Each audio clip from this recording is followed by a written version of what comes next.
جب کوئی مرد دوسری شادی کرنے لگے تو ہمارے معاشرے کی عورتیں کہتی ہیں ٹھیک ہے کر لو دوسری شادی، لے آؤ دوسری، لیکن پھر مجھے طلاق دے کر ہی اسے گھر لاؤ گے، یا تو پھر وہ رہے گی یا میں رہوں گی۔ دیکھیے، اگر اللہ سبحانہ و تعالیٰ نے اپنی مقدس کتاب قرآن مجید میں مرد کو اجازت دے دی ہے کہ اگر تم عدل کر سکتے ہو تو بے شک 4 کرو، اور نہیں کر سکتے تو ایک ہی کافی ہے، تو پھر ہم عورتیں کون ہوتی ہے کہ اللہ تعالیٰ کی دی ہوئی اجازت پر پابندی لگائیں؟ چلے ٹھیک ہے، مان لیا کہ آپ کو اپنے شوہر سے محبت ہے، آپ نہیں دیکھ سکتی اس کو کسی اور کے ساتھ، اسی لیے تو اللہ تعالیٰ نے صبر کی تلقین کی ہے کہ صبر کرنے والوں کو میں بہترین اجر دوں گا۔ تو آپ اللہ پر یقین رکھیں۔ ہمیں کیا معلوم جس 4 شادی کو ہمارے معاشرے کی عورتیں اتنا برا سمجھتی ہیں، اس میں اللہ نے کتنی بڑی خیر رکھی ہو۔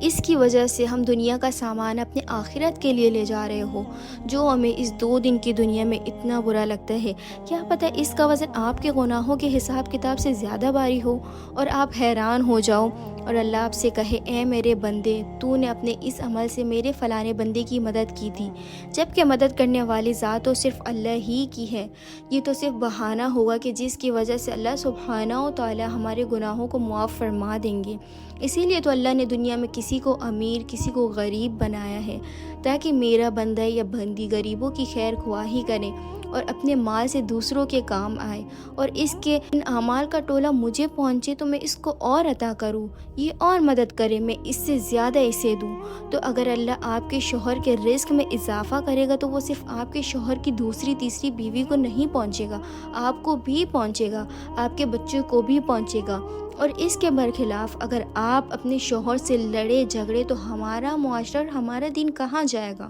کیسے گھروں میں سکون آئے گا؟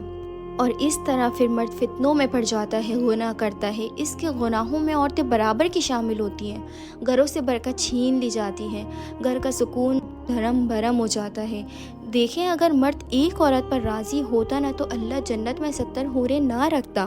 اللہ چاہتا تو وہاں بھی ایک ہی رکھتا، اور وہ تو جنت ہے، وہاں کیوں کسی مرد کو دوسری عورت کی ضرورت ہوگی؟ لیکن اللہ رب العزت جانتے ہیں کہ مرد کے لیے ایک عورت کافی نہیں ہے، وہ ایک پر خوش نہیں ہوگا، اور جو عورتیں دنیا میں اپنے شوہر کی فرما بردار ہوں گی وہ جنت میں ان 70 حوروں سے 70 گنا زیادہ خوبصورت ہوں گی، سبحان اللہ۔ اور تب بھی انہیں پرواہ نہ ہوگی، ان کے شوہر ان حوروں کے ساتھ ہیں، اور یہ دنیا تو جنت کی صرف ایک دھول ہے، جھلک ہے۔ اور پھر اسی 2 دن کی زندگی میں ایک عورت دوسری عورت سے حسد کرتی ہے، اس کو پریشان دیکھ کر مطمئن رہتی ہے۔ ایسا کرنے سے اللہ کی ذات میں کوئی کمی نہیں آئے گی، کھلانے پلانے والی ذات تو صرف اللہ ہی کی ہے، لیکن پھر بروز قیامت آپ سے اس کا حساب کتاب ہوگا۔ اب آپ پر ڈیپینڈ کرتا ہے کہ آپ اللہ کے احکام کے مطابق چلیں یا اپنی دنیا تک محدود مرضی کو مسلط کر کے دینی عمل سے دور ہو جائیں۔ اللہ تعالیٰ نے قرآن پاک میں فرمایا ہے کہ عورت کے معاملے میں اللہ سے ڈرو، اور اگر اللہ ہی کہہ رہے ہیں کہ ضرورت مند خواتین سے نکاح کر سکتے ہوں تو اللہ کو یہ بھی معلوم ہے اس میں اس مرد اور عورت کے لیے کتنی خیر خواہی ہوگی۔